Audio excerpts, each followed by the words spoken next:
எல்லோருக்கும் வணக்கம். ஒரு பக்கம் எரியுது, இன்னொரு பக்கம் புகையுது அப்படின்ற மாதிரி போர்ட்ஃபோலியோல வாங்கி வச்சிருக்கக்கூடிய பல ஷேர்கள் இருக்கக்கூடிய இந்த நிலைமையில நிஃப்டி 50 இன்னைக்கு ஒரு 65 பாயிண்ட் ஏறி ஒரு ஆறுதல் கொடுத்துருக்கான். இருந்தாலும் தம்படிக்கு பிரயோஜனம் இல்லையேப்பா அப்படின்ற மாதிரி அது இன்னும் 2 days மூவிங் ஆவரேஜ் கீழே தான் இருக்கு. இப்போதைக்கு சின்னதாக ஒரு கேப், ஆனால் பெரிய கேப் என்பது இங்கே இருக்கு. ஸோ இந்த பெரிய கேப்பை தான் நம்மளுக்கு வைக்க போகிற ஆப்பா அப்படின்றது பொறுத்து இருந்தால் பார்க்கணும். அவன் பாருங்களேன், கொஞ்சம் கூட மனசில் ஒரு ஈவு இறக்கம் இல்லாக திரும்பவே மாட்டேங்கிறான். திரும்பி இந்த இடத்துல கிராஸ் ஓவர் ஆச்சுன்னா எல்லாரும் சந்தோஷமா ஜாலின்னு இருப்போம். ஆனால் அவன் திரும்ப மாட்டேங்கிறான். என்னைக்கு இந்த 2 days மூவிங் ஆவரேஜிலிருந்து வைக்கக்கூடிய கேப் வந்து இப்போதைக்கு சின்னதாக வச்சிருக்கான். என்னைக்கு பெரிய கேப்பாக வைக்கிறானோ அன்னைக்கு கண்டிப்பாக நம்ம ஒரு வாரத்துக்கு புலம்பிக்கிட்டு இருப்போம். சில ஷேர்களை எரிஞ்சும் போகல, புகஞ்சும் போகல, ஆனால் வட்டி புகஞ்சு போச்சு. லாபமும் இல்லை, நஷ்டம் இல்லை, ஆனால் 2 வருஷமா சும்மா குத்த வச்சு கொண்டிருக்கிறனே அப்படின்ற மாதிரி இந்த power grid infrastructure investment trust அப்படின்ற ஷேர்னுடைய மூவ்மெண்ட் அப்படின்றது பார்த்தீங்கன்னு வச்சிங்களேன், ஒரு கட்டத்தில் 140 ரூபா வரைக்கும்லாம் போனான். அதுக்கப்புறம் பார்த்தோம்னா இப்போதைக்கு 81 ரூபாயில ட்ரேட் ஆகிக்கிட்டு இருக்கு. இதில் முக்கியமான செய்தி என்ன அப்படின்னா, இது 100 ரூபா அப்படின்ற மாதிரி ஐபிஓவில் வந்த பங்கு இப்போ வரைக்கும் 2021 இப்போ வரைக்கும் எவ்வளவு டிவிடெண்டாக கொடுத்துருக்கான் அப்படின்னு பார்த்தீங்கன்னா கிட்டத்தட்ட 40 ரூபா 50 பைசா கொடுத்துருக்கான். இனி எப்படியும் பிப்ரவரி மாதத்தில் ஒரு 3 ரூபா கொடுக்குறான்னா எப்படி பார்த்தாலும் ஒரு 43 ரூபா 50 பைசா அப்படின்ற மாதிரி ஆச்சு. அப்போ 140 ரூபா ரேஞ்சில் வாங்கினவங்களுக்கு தற்போதைக்கு அவன் என்ன பண்ணியிருக்கான்னா ஒரு 40 ரூபாயை ரெக்கவரி பண்ணி கொடுத்துருக்கான்.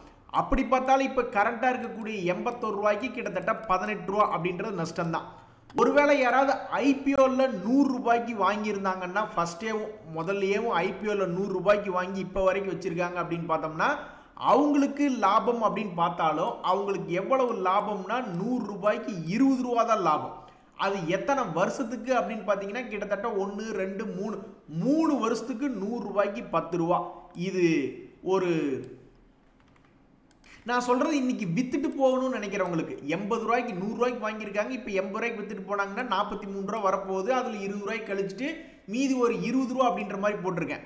ஒருவேளை விற்காம இன்னுமே கையில் வச்சுட்டு இருக்கிறவங்களுக்கு வந்து இப்போ கிட்டத்தட்ட 40% அப்படின்ற மாதிரி கிடைச்சிருக்கு. எப்படி பார்த்தாலும் பேங்க் வட்டி அளவுக்கு தான் இது வருது. அதாவது 100 ரூபாய்க்கு வாங்கி ஹோல்டிங் பண்ணிக்கிட்டு இருக்கிறவங்களுக்கு. ஸோ ஷேர் மார்க்கெட்டில் இப்படியும் சில ஷேர்கள் இருக்கு, எரிஞ்சும் போகாமல் புகஞ்சும் போகாமல் இன்னும் அப்படியே ஒரே இடத்துல குத்த வச்சுக்கு வந்திருக்கு. இங்கே பாருங்க நண்பர்களே, ஒரு நண்பர் வந்து மிகப்பெரிய ஒரு கில்லாடியாக இருக்கார்.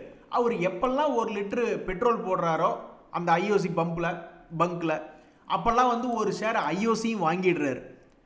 பெட்ரோல் போடுற நேரத்தில் ஒரு ஷேரை வாங்கிடுறாருன்னு வச்சிங்களேன், ஒரு ஓரமாக போய் நின்று ஆர்டர் போட்டு அப்படி சேர்த்து இப்போ கிட்டத்தட்ட 700 ஷேர் சேர்த்திருக்காரு. ஆல்மோஸ்ட் ஒரு 80 ரூபா ப்ரைஸ் ரேஞ்ச். இப்போ அவருக்கு ஒரு ஷேருக்கு ஒரு 7 ரூபா அப்படின்ற மாதிரி ஒரு டிவிடெண்ட் கொடுத்தா கூட 700 ஷேருக்கு என்னாச்சு, கிட்டத்தட்ட 5000 ரூபாய் ஆச்சு. இது ஒரு ஷேருக்கு வந்து டிவிடெண்ட் ஈல்டு கிட்டத்தட்ட 10% பக்கம் கொடுக்குற மாதிரி இருந்தாலும் நீங்கள் ஒரு ஏவரேஜாக ஒரு வருஷத்துக்கு ஒரு 7 ரூபா அப்படின்ற மாதிரி மட்டும் கணக்கு வச்சு பார்த்தோம்னா அவருக்கு இலவசமாக பெட்ரோல் கிடைக்கிற மாதிரி ஆயிடுச்சு. ஸோ கில்லாடிக்கு கில்லாடி வையகத்தில் உண்டு அப்படின்ற மாதிரி மிக அருமையாக பிளான் பண்ணியிருக்காப்ல. என் ஃப்ரெண்டெல்லாம் எப்போ போனாலும் அவன் கார் பெட்ரோல் டேங்க் ஃபில் தான் பண்ணுறான். கிட்டத்தட்ட 2000 ரூபாய் 3000 ரூபாய்க்கு அடிக்கிறான். ஆனாலும் பாருங்கள், தண்டமாக ஒரு 3000 ரூபாய்க்கு பெட்ரோல் அடிக்கும் போது இவரை மாதிரியே அவனும் வந்து ஒரு 2-3 ஷேர் வாங்கியிருந்தான்னாக்கா இன்றைக்கி அவனுக்கும் அப்பப்போ பெட்ரோல் என்பது பாதி சுமையை குறைச்சிருக்கும். இருந்தாலும் அவன் தண்டமாக வாழ்ந்துட்டு இருக்கான். இப்பேற்பட்ட ஒரு செய்தியை அவனுக்கு நம்ம பரப்பி விடணும். நண்பர்களே, இன்னைக்கு 2 சந்தோஷமான செய்தி. ஒரு சந்தோஷமான செய்தி என்னன்னா, ரிசல்ட்டுக்கு அப்புறம் யூடிஐ ஏஎம்சி 6% ஏறிட்டு இருக்கான். அவங்களுக்கு தான் மியூச்சுவல் ஃபண்டில் பணம் வந்து கொட்டுதே. ஆக ரிசல்ட் கொடுத்ததுக்கப்புறம் பாசிட்டிவ் எனர்ஜி அப்படின்றது ஷேர் மார்க்கெட்டுக்குள்ளே வருது. இன்னொரு ஷேர், இந்த ஐடியா ஷேர், அதில் ஒரு செய்தி வருது, இந்த மாதிரி அவங்க ஹெச்சிஎல் சாஃப்ட்வேரோட ஒரு பார்ட்னர்ஷிப் வச்சிருக்காங்க அப்படின்ட்டு. உடனே பல வருடங்களாக பல குவார்ட்டர்களாக நஷ்டம் மட்டுமே செஞ்சு கொண்டிருக்கக்கூடிய இந்த ஐடியா ஷேர் உடனே 10% ஏறிட்டான். நியூஸை வச்சு ஏறிக்கிட்டான். உடனே இந்த நியூஸ் வந்து அவங்களுடைய இன்கம்மாக அவங்களுடைய ப்ராஃபிட்டாக உடனே மாறிடுமான்னா அப்படி கிடையாது. நியூஸ் வந்ததுக்கு ஒரு 10% ஏறிட்டான். எது எப்படியோ இந்த ஷேரை வாங்கி வச்சு பாவம் நிறைய பேர் துன்பத்தில் இருந்தாங்க. எப்படியோ ஒரு வழியில் இப்படி ஒரு செய்தி வந்ததுக்காக இன்னைக்கு ஒரு 10% ஏறி ரொம்ப சந்தோஷமாக இருக்காங்க. கடந்த ஒரு வருஷத்துல இவன் சாதிச்சது என்னென்னா, கீழே கிட்டத்தட்ட ஒரு 6 ரூபா 7 ரூபாய்ன்னு கூட கணக்கு வச்சுங்க. 7 ரூபா வரைக்கும் இயர்லோ போனவன் 9 ரூபா வந்திருக்கான். இது இவனுடைய சிறிய சாதனை. பெரிய வருத்தம் என்ன அப்படின்னு பார்த்தீங்கன்னா, ஆல்மோஸ்ட் 20 ரூபா இருந்தவன் இப்போ 9 rupees 2 பைசால ட்ரேட் ஆகிட்டு இருக்கான். நண்பர்களே, உங்களுக்கு தெரியாது இல்லை, ஒரு சீட்டுக்கட்டு போல நம்மளுடைய ஷேர் மார்க்கெட் சரிஞ்சுக்கிட்டு இருந்தது. திடீர்னு குளோபல் மார்க்கெட்டில் அதுலேயும் குறிப்பாக அமெரிக்கா பாசிட்டிவ் அப்படின்னு வந்ததுனால தான் நேற்றெல்லாம் கொஞ்சம் பாசிட்டிவில் நம்மளுடைய மார்க்கெட் நிறுத்தி வச்சுருந்தாங்க. இன்றைக்கி குளோபல் மார்க்கெட்லேருந்து அந்த மாதிரி ஏதாவது ஒரு பாசிட்டிவ் நியூஸ் வருது அப்படின்னு பார்த்தா எந்த விதமான பாசிட்டிவ் நியூஸும் வரல. பட் உண்மைக்கு சவுத்து கொரியாவில் வந்து ஒரு சந்தோஷமான செய்தி தான். அதாவது முதல்ல வந்து மக்களால் தேர்ந்தெடுக்கப்பட்ட கவர்மெண்ட்டை களைச்சி விட்டுட்டு ஒருத்தர் சவுத்து கொரியன் பிரசிடென்ட் வந்து இராணுவ ஆட்சி கொண்டு வர பார்த்தார். கடைசியில் பார்த்தா இன்றைக்கி அவங்கள அரெஸ்ட் பண்ணிட்டாங்க. இந்த நியூஸ் வந்துட்டு இருந்த சமயத்தில் இந்த சவுத் கொரியானுடைய இண்டெக்ஸ் வந்து பெரிய அளவில் வால்டிலிட்டி அப்படின்றது இருந்தது. ஆனால் இது ஒரு நல்ல நியூஸ் தான். பட் அந்த நல்ல நியூஸுக்கு பாவம் அவன் படுத்து தான் கிடக்கிறான், ரொம்ப ஃப்ளாட். க்ரூட் ஆயில் அடங்க மாட்டான் போல இருக்கு. எந்த ஒரு காரணத்தை வச்சுக்கிட்டு இப்படி தொடர்ந்து மேல் நோக்கி ஏறிக்கிட்டே இருக்கான்னு தெரியல. பட் க்ரூட் ஆயில் ப்ளஸில் வந்துக்கிட்டு இருக்கா. இதனால் ஆயில் இண்டியா, ஓஎன்ஜிசி போன்ற ஷேர்கள் இன்னும் தொடர்ந்து ஃபோக்கஸ்லேயே தான் இருக்குது. ஸோ சென்டர் பாயிண்டில் இருக்கக்கூடிய இந்த ஆயில் இண்டியா, ஓஎன்ஜிசி போன்ற ஷேர்கள் அவங்களுடைய பழைய ஹைக்கு வந்தாலும் பெரிய லெவலில் 30% மேலாம் ஏறி வரணும். அதே மாதிரி அவங்க பழைய லெவலுக்கு கீழே போனாலும் ஒரு 30% பக்கம் இறங்கி வரணும். ஏற்கனவே ஒரு முறை இறங்கி வந்துட்டான், இன்னொரு முறை இறங்கி வந்துட்டா நிறைய பேர்த்துக்கு தைரியம் வந்துடும். சரி வாங்கி பார்க்கலாமோ அப்படின்ற மாதிரி யோசிப்பாங்க. ஸோ இந்த ஷேர் ஒன்றா 200 ரூபா சீக்கிரம் வரணும். இல்லைன்னா பழையபடி அவன் ரேட்டு 750 ரூபா வந்து ஏற்கனவே அந்த ஷேரை விடாப்படியாக வச்சுருக்கிறவங்களுக்கு லாபம் தரணும். எது பண்ணாலும் டக்குன்னு ஒரு மாதம் அல்லது 2 மாதத்துக்குள்ளே பண்ணி கொடுத்துட்டான்னா ரொம்ப மகிழ்ச்சியாக இருக்கும். நண்பர்களே, உண்மையிலேயே இன்னைக்கு இந்த மார்க்கெட்டை 2 கையை தட்டி நம்ம பாராட்டணும். ஏன் அப்படின்னா நேற்று ரிசல்ட் கொடுத்த HDFC AMC, சாப்பர் ஸ்டாப் போன்ற கம்பெனிகள்லாம் இன்னைக்கு பாசிட்டிவ்ல இருக்கு. நெட்வொர்க் 18 பிடிச்சி கிழிச்சு விட்டாங்க. இந்த சமயத்தில் நாளைக்கும் மிக முக்கியமான ஷேர்களுடைய ரிசல்ட் எல்லாம் வருது. இந்த HDFC லைஃப்ஸும் அதுவும் ஒரு முக்கியமான நியூஸ் தான். அதை போட்டு இந்த சுமார் மூஞ்சி குமாரை போட்டு பொழக்க போகிறோம் பார்க்குறியாமா அப்படின்ற மாதிரி அது ஏதாவது ஒரு குறிப்பிட்ட சப்போர்ட்லேருந்து கீழே ஸ்வங்கின்னு கீழே விட போகிறாங்களா, இல்லை அந்த சப்போர்ட்லேருந்து அவனுடைய 2 days மூவிங் ஆவரேஜ் வரைக்கும் வந்தால் கூட போதுமே, ஒரு 650 ரூபா வருமே அப்படின்ற மாதிரி அப்படி வரப்போகுதா அப்படின்ற மாதிரி ரொம்பவுமே முக்கியமான இந்த LTTS ஆகட்டும், OFS ஆகட்டும், இந்த பேங்க் ஆஃப் மகாராஷ்டிரா அவனும் ஒரு குறிப்பிட்ட சப்போர்ட்டில் தான் இருக்கான். இதுக்கு முன்னாடி ஒரு குறிப்பிட்ட சப்போர்ட்லேருந்து கீழே உடஞ்சி வந்தான், மறுபடி இன்னொரு புது சப்போர்ட்டை உருவாக்கிக்கிட்டான். அப்போ இவன் மறுபடி ஒரு 62 ரூபா வருவானா அல்லது மறுபடி கீழே ஒரு 40 ரூபா வருவானா அப்படின்ற மாதிரி தெரியாமல் ஒரு சென்டர் பாயிண்டில் இருக்குது இந்த bank of Maharashtra. So Q2 results எல்லாம் வந்து அடுத்தடுத்த நாட்களில் ஒரு 10 இன்றைக்கெல்லாம் பார்த்தீங்கன்னா HDFC AMC கிட்டத்தட்ட 6% மேலே ஏறி இருக்கா. நேற்று HCL Tech 8% கீழே விழுந்தான். அந்த மாதிரி ஒரு 20% மூவ்மெண்ட் சீக்கிரம் வருமா அப்படின்ற மாதிரி பார்த்துக்கிட்டு இருக்காங்க. இது எல்லாமே ரொம்ப முக்கியமான பங்குகள். எது நடந்தாலும் இந்த ரிசல்ட்டை வச்சுக்கிட்டு சீக்கிரமாக பண்ணால் பரவாயில்ல, இல்லைன்னா அப்புறம் இதெல்லாம் தூக்க நிலைக்கு போயிடும். அவன் பாட்டுக்கு கும்பகாரணம் மாதிரி தூங்கிடுவான். நியூஸ் இப்போ தான் வருது, இனி இந்த ஷேருக்குள்ள ஏதாவது பெருசாக ஆர்டர் கிடைச்சிது அல்லது பெருசாக ஒரு 30,000 கோடி கடன் வாங்க போகிறோம் அப்படின்ற மாதிரி ஏதாவது நியூஸ் நம்ம எக்ஸ்பெக்ட் பண்ண முடியுமா? அது ஏதாவது ஒரு இன்ஃப்ராஸ்ட்ரக்சர் கம்பெனி, ரயில்வே கம்பெனிகள்லாம் ஆர்டர் ரிலேட்டடான நியூஸு அல்லது ப்ராஃபிட் ஏர்னிங்ஸ் க்ரோத் நியூஸ் எல்லாம் பார்க்க முடியும். ஸோ இவங்களுக்கு கிடைக்கக்கூடிய ஒரு நல்ல வாய்ப்பு இந்த Q3 ரிசல்ட் தான். இது நல்ல அருமையாகவோ அல்லது ரொம்ப ரொம்ப கும்பா குட்டி மோசமான ரிசல்ட்டாகவோ கொடுத்தா தான் ஒரு நல்ல வேகமான ஒரு ரிசல்ட் அப்படின்றது கிடைக்கும். இன்னைக்கு ஏதாவது ஐபிஓக்கள் ஓப்பன் ஆயிருக்கு அப்படின்னு பார்க்கல, யாரும் பல்லு வளர்க்காதீங்க, அப்போதான் எங்கள் டென்டல் ப்ராடக்ட் எல்லாம் நிறைய விற்கும் அப்படின்ற மாதிரி இந்த லெக்ஸ்மி டென்டல் இன்னைக்கு லாஸ்ட் டேட். அதனுடைய ஐபிஓ வந்து பார்த்தீங்கன்னா 428 ரூபாய்க்கு வெளியிடுறாங்க. பொதுவாக கிரே மார்க்கெட் ப்ரீமியமில் என்ன யோசிக்கிறாங்கன்னா, மேபி ஒரு 29% லாபத்தில் இது வந்து லிஸ்ட் ஆகுமோ அப்படின்ற மாதிரி எதிர்பார்த்துக்கிட்டு இருக்காங்க. நண்பர்களே, இந்த பெர்சிஸ்டன்ட் அப்படின்ற ஷேரில் ஒரு நியூஸ் இருக்குது. போதும் போதும் சந்தோஷத்தை நீங்கள் ரொம்ப அள்ளி கொடுத்துக்கிட்டு இருக்கீங்க அப்படின்ற மாதிரி இன்றைக்கே ஒரு 5% ஏறி இருக்கான். ஆனால் இதுக்கு முன்னாடி அவன் என்ன பண்ணியிருக்கான்னா, இவன்லாம் கீழே இறங்கவே இல்லை. இங்கே பல பேர் இங்கே கீழே படுத்து கிடக்கிறாங்கடா. ரிலையன்ஸ்னு ஒரு ஜாம்பவான், அந்த ஜாம்பவானே கும்பகர்ணம் மாதிரி படுத்து தூங்கிக்கிட்டு இருக்கான். நீ என்னையே இன்னும் 50 days மூவிங் ஆவரேஜ் வரைக்கும் வந்துட்டு அங்கேயே யூட்டர்ன் போடுற அப்படின்ற மாதிரி ஒரு சந்தோஷமான செய்தி தான் இந்த பெர்சிஸ்டன்ட்ல. இன்னைக்கு இந்த ஷேரை வச்சிருக்கிறவங்க ரொம்ப சந்தோஷப்படுவாங்க. இப்போதான் ரொம்ப முக்கியமான விஷயம், ஏதாவது ஒரு செக்டர் பிக்கப் ஆகுது அப்படின்னா அதில் இருக்கக்கூடிய சில ஷேர்கள்லாம் ஏறக்கு வாய்ப்பு இருக்குது அப்படின்ற மாதிரி HDFC AMC நல்ல கீழ் லெவல்லேருந்து திரும்புகிற மாதிரி காட்டுறான். 200 days மூவிங் ஆவரேஜ் கீழே போகிற மாதிரி காமிச்சவன் இப்போ திரும்பி அவனுக்குள்ள ஒரு சக்தி வந்த மாதிரி, நிஃப்டி இந்த மாதிரி வந்தால் நம்மளுக்கு சந்தோஷமா இருக்கும். ஆனால் இந்த ஹெச்டிஎஃப்சி ஏஎம்சி தான் மேலே வர்றான். ஏன்னா அவனுடைய Q3 நல்லா இருக்கு அப்படின்றதுனால ஒரு வேளை மேலே வர்ற மாதிரி அவன் இன்னைக்கு தேதியில் காமிச்சிக்கிட்டு இருக்கான். அடுத்தடுத்த நாட்கள் என்ன பண்ண போறான்னு தெரியல. பழைய கை வந்தான்னா மகிழ்ச்சி தான். இதை ஒரு சாக்கா வச்சுக்கிட்டு சந்துக்குள் சிந்து பாடக்கூடிய இன்னொரு ஷேர் என்னன்னா யூடிஐ ஏஎம்சி. இவங்களுக்கெல்லாம் யாரும் பாயாசமே போடல போல, இவங்க மட்டும் ரொம்ப சந்தோஷமா இருக்காங்க. இப்போ கூட சமீபத்தில் கீழே வந்து விழுந்தது யூடிஐ ஏஎம்சி. கரெக்டாக 2 days மூவிங் ஆவரேஜில் சப்போர்ட் எடுக்கிற நேரத்தில் இந்த ஹெச்டிஎஃப்சி ஏஎம்சியினுடைய ரிசல்ட் பாசிட்டிவ் நியூஸ் கொடுத்தோன்னே 1150 ரூபாயிலிருந்து டக்குன்னு 10% ஏறி 1250 வந்துட்டான். இனி இந்த செக்டருக்கு எப்போ ஒரு கும்பா பாட்டு வரும், ஒரு பாயாசம் வரும்னா, ஏதாவது செபி அல்லது வேறு ஏதாவது அமைப்புகள் இவங்களுக்கெல்லாம் எக்ஸ்பென்ஸ் ரேஷியோ அதிகமாக இருக்குது, ஏதாவது ஒன்று பண்ணணும் அப்படின்ற மாதிரியோ, அல்லது அடுத்து வரக்கூடிய குவார்ட்டர்களில் எஸ்ஐபி குறைவு, மியூச்சுவல் ஃபண்டுக்குள்ளே பண வரவு குறைவு அப்படின்ற மாதிரி வந்தால் தான் இவங்களுக்கெல்லாம் மேபி ஏதாவது பிரச்சனை வருமோ அப்படின்ற எதிர்பார்ப்பு தான் ஷேர் மார்க்கெட்டில் போய்கிட்டு இருக்கு. அது ஏன் தியாகி இவங்கெல்லாம் சந்தோஷமாக இருந்தால் உனக்கு பிடிக்காது அப்படின்ற மாதிரி கேட்டாக்கா அப்படி கிடையாது. நான் மார்க்கெட்டில் பேசுகிறத பற்றி பேசிகிட்டு இருக்கேன்.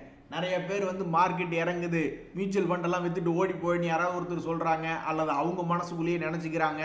அது போன்ற எனத்தையாவது ஒன்று ஏதாவது மீடியாக்களில் படிச்சுக்கிட்டு ஆக்ஷன் பண்ணுறாங்கன்னு வச்சிங்களேன். ஒரு இண்டஸ்ட்ரிக்கே வரக்கூடிய பாதிப்பை பற்றி மட்டும்தான் நான் பேசினேன்.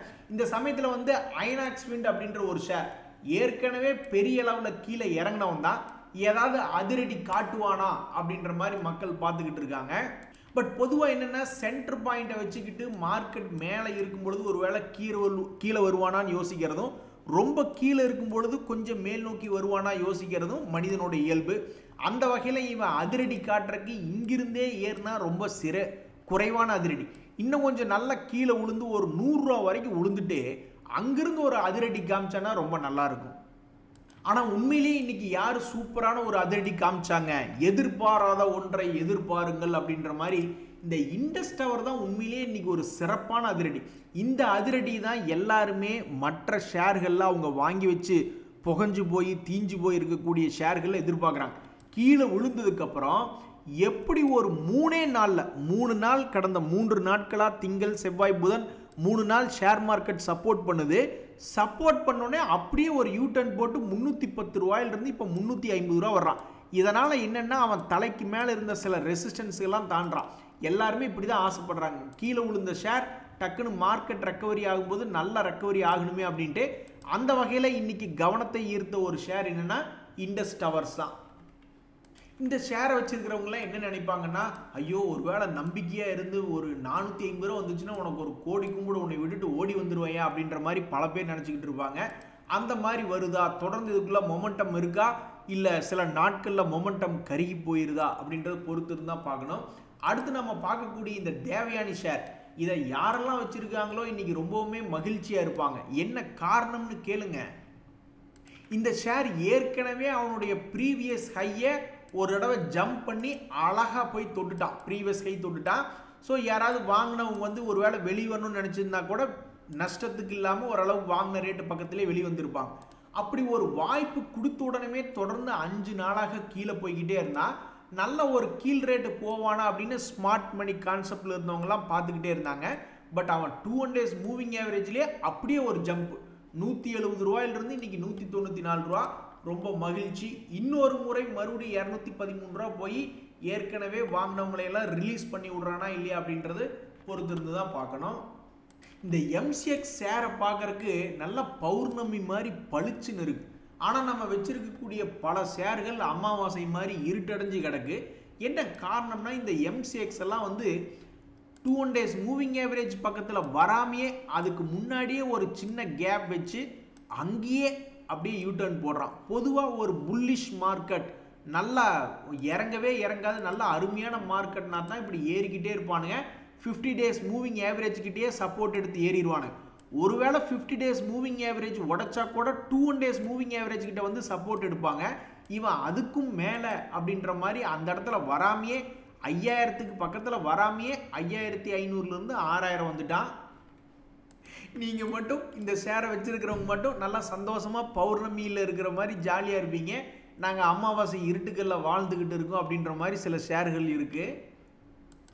கவர்மெண்ட் தன்னிடம் உள்ள ஷேர் ஹோல்டிங் பர்சன்டேஜை குறைக்க போறாங்க அப்படின்ற ஒரு செய்தி வந்ததுனால ஒரு நீ ஜெர்க் ரியாக்ஷன். நேற்று 20% ஏறிய சில பேங்க் பங்குகள் இன்னைக்கு ஒரு 6-7% இறங்கியிருக்கான். மொத்தத்துக்கு அப்படியே ரிவர்ஸ் வாங்கல. ஒரு உதாரணத்துக்கு பார்த்தீங்கன்னா இந்த ஐஓபி அப்படின்ற ஷேர்லாம் நேற்று நல்லா மேல் நோக்கி ஏறி வந்தான். அவன்லாம் இருந்த ரேட் வந்து 45 ரூபாயிலிருந்து கிட்டத்தட்ட 54 ரூபா வரைக்கும் போயிட்டு இப்போ 50 ரூபா சென்டரில் ட்ரேட் ஆகிட்டு இருக்கான். உண்மையிலேயே இது கொஞ்சம் மனசு வருத்தம் தான். இன்னொரு 20% ஏறிட்டு அப்புறமா இறங்கியிருந்தா நல்லா ஜாலியாக இருந்திருக்கும். நேற்று ஏறினது டபக்குன்னு இன்னைக்கே இறங்கிட்டான். இன்னைக்கு இந்த ஐஆர்எஃப்சி அப்படின்ற ஷேர்ல திடீர்னு ஒரு 3167 கோடி சம்பந்தப்பட்ட ஒரு பிஸ்னஸ் நியூஸ் ஒன்று வந்துச்சு. உடனே அதை வானத்தில் பறக்க விட்டாங்க. 140 ரூபாய்க்கு பறக்க விட்டுட்டு காக்காயை குறிப்பாத்து டுபார்னு சொல்கிற மாதிரி 140 ரூபா ரேஞ்சிலிருந்து ஸ்வங்கின்னு அப்படியே இறக்கி விட்டுட்டாங்க. எது எப்படியோ இந்த ரயில்வே துறைகளில் ஆர்டர் கிடைக்குது அப்படின்ற ஒரு நியூஸ் வந்ததுக்கப்புறம் இப்படி பாசிட்டிவ் மொமெண்டமில் மேல் நோக்கி காமிக்கிறது உண்மையிலேயே ஒரு பாசிட்டிவ் எனர்ஜி கொடுக்குது. அந்த ஐடியா ஷேர்லாம் வந்து ஒரு நியூஸுக்காக கிட்டத்தட்ட 10% ஏறுறான். இந்த ஐஆர்எஃப்சி ஏறி அப்படியே கீழே இறங்குறதுக்கு பதுவாக இவனும் அந்த ஐடியா ஷேர் அவனாவது நஷ்டத்தில் இருக்கான். நஷ்டத்தில் இருக்கிறவனுக்கு பாசிட்டிவ் நியூஸ் வருது. உடனே அந்த நியூஸை வச்சுக்கிட்டு அவன் என்ன கோடியாக சம்பாரித்து அவனுடைய லாஸை மறைச்சு பாசிட்டிவ்க்காக போகிறான். அது தெரியல. ஆனால் இந்த ஐஆர்எஃப்சி வந்து இந்த நியூஸை வச்சுக்கிட்டு இன்னும் கொஞ்சம் சாதகமாக இவனும் ஒரு 10-20% ஏறி ஒரு 170 வரைக்கும் வந்திருந்தான்னா ரொம்ப மகிழ்ச்சியாக இருந்திருக்கும். ஆனால் அவன் என்னடான்னா காலையிலேயே கருகிட்டான். காலையில் நல்ல ஒரு மொமெண்டம், அந்த மொமெண்டம் ஒரு மணி நேரம் கூட நிற்கல. நண்பர்களே, இந்த ஆல்கார்கோ கட்டி அப்படின்னு ஒரு ஷேர், அந்த ஷேர் தற்சமயத்துக்கு இயர் லோவில் ட்ரேட் ஆகிட்டு இருக்கான். 3 இயர்ஸ்னுடைய ஹை அப்படி பார்த்தோம்னா ஆல்மோஸ்ட் 200 ரூபா. இன்னைக்கு ஏன் இந்த ஆல்கார்கோ கட்டி ஒரு 3% பக்கம் ஏறி இருக்கு அப்படின்னா அவங்களுக்கு ஒரு செய்தி வருது. அவங்களுடைய பிஸ்னஸ் வால்யூம் அப்படின்றது இன்க்ரீஸ் ஆகிருக்கு அப்படின்னு. அதெல்லாம் ஓகே தான், பட் நீ லாபத்துக்கு வருவியா, நீ நஷ்டக்குட்டியாவில் இருக்க அப்படின்ற மாதிரி இருக்கு. ஒரு 30 கோடியோ 20 கோடியோ அப்படி லாபம் வரக்கூடிய செய்தி வருமா அப்படின்றதான் இப்போதைக்கு கேள்வியாக இருக்குது. பட் எது எப்படியோ இன்னைக்கு நியூஸுக்கு அவன் பாசிட்டிவாக தான் தற்போதைக்கு ட்ரேட் ஆகிக்கிட்டு இருக்கான். இந்த ஷேர்லாம் பெரிய ஆளுக முதலீட்டாளர்கள் யாராவது பணம் போட்டு கும்பா பாடியிருக்காங்களா அப்படின்னு பார்த்தோம்னா எஃப்ஐஸ் எல்லாம் பெரிய அளவில் கும்பா பாடியிருக்காங்க. அப்புறம் துண்டக்கான துணியக்கானம்னு ஓடி போயிட்டாங்க. 7%லேருந்து 2% இருக்குது. டிஐஸுமே அவங்களுடைய ஹோல்டிங் பர்சன்டேஜை குறைச்சிட்டாங்க. ஸோ அடுத்து தரக்கூடிய ரிசல்ட் இவங்க என்ன பண்ண போகிறாங்க அப்படின்றத பொறுத்து இருந்தால் பார்க்கணும். நண்பர்களே, ஃபினோலெக்ஸ் கேபிள்ஸ்னு ஒரு ஷேர், அந்த ஷேர் ஒரு காலத்தில் ஓஹோ நல்லா இருந்த ஷேர் தான். நல்லா கோபுரம் மாதிரி 800 ரூபாயிலிருந்து 1600 ரூபாயெல்லாம் போனவன் தான். இப்போ மறுபடியும் அதே 1000 to 800 ரூபா ரேஞ்சுக்கு இப்படி வந்து நிற்கிறான். இனி மறுபடியும் மேல் நோக்கி ஏறுமா இல்லையா அப்படின்றது தெரில. இந்த சமயத்தில் இதில் ஒரு செய்தி என்ன வருது அப்படின்னு பார்த்தோம்னாக்கா அவங்க ஃபினோ அல்ட்ரா அப்படின்ற ஒரு நியூ ப்ராடக்ட் லான்ச் பண்ணியிருக்காங்க அப்படின்ற ஒரு செய்தி வருது. பொதுவாக ஷேர் மார்க்கெட்டில் இந்த ப்ராடக்ட் நியூஸ் எப்போ செல்லுபடி ஆகும்னா புது ப்ராடக்ட் நியூஸை விடவும் ஏற்கனவே இருக்கக்கூடிய ப்ராடக்ட்டுகளுக்கு ப்ரைஸ் வந்து ஒரு 10% ஏற்றிருக்காங்க, ஒரு 20% ஏற்றிருக்காங்க, ஒரு 5% ஏற்றிருக்காங்கன்னு அப்படி ப்ராடக்ட் ப்ரைஸ் இன்க்ரீஸ் பண்ணுற மாதிரி இருந்தால் ரொம்ப அருமையாக இருந்திருக்கும். ஏன்னா ஒரு வேளை லோ ப்ரைஸில் இருக்கான், அவன் ப்ரைஸ் இன்க்ரீஸ் பண்ணுறதுனால மேபி ஏறுவானோ அப்படின்ற மாதிரி சில பேர்த்துக்கு நம்பிக்கை வந்திருக்கும். பட் பொதுவாக இப்போதைக்கு பார்க்கும் பொழுது ஒரு வருஷத்தினுடைய லோ ரேட்டில் இவன் ட்ரேட் ஆகிக்கிட்டு இருக்கான்.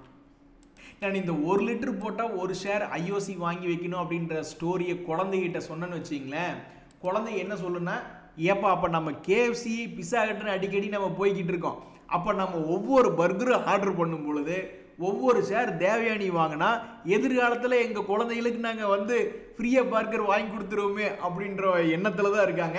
எது எப்படியோ தேவயானி இன்னைக்கு 10% ஏறி அந்த ஷேரை வச்சிருக்கிறவங்களுக்கு எல்லாத்துக்குமே ஒரு மகிழ்ச்சி அப்படின்றது கொடுத்துருக்கு.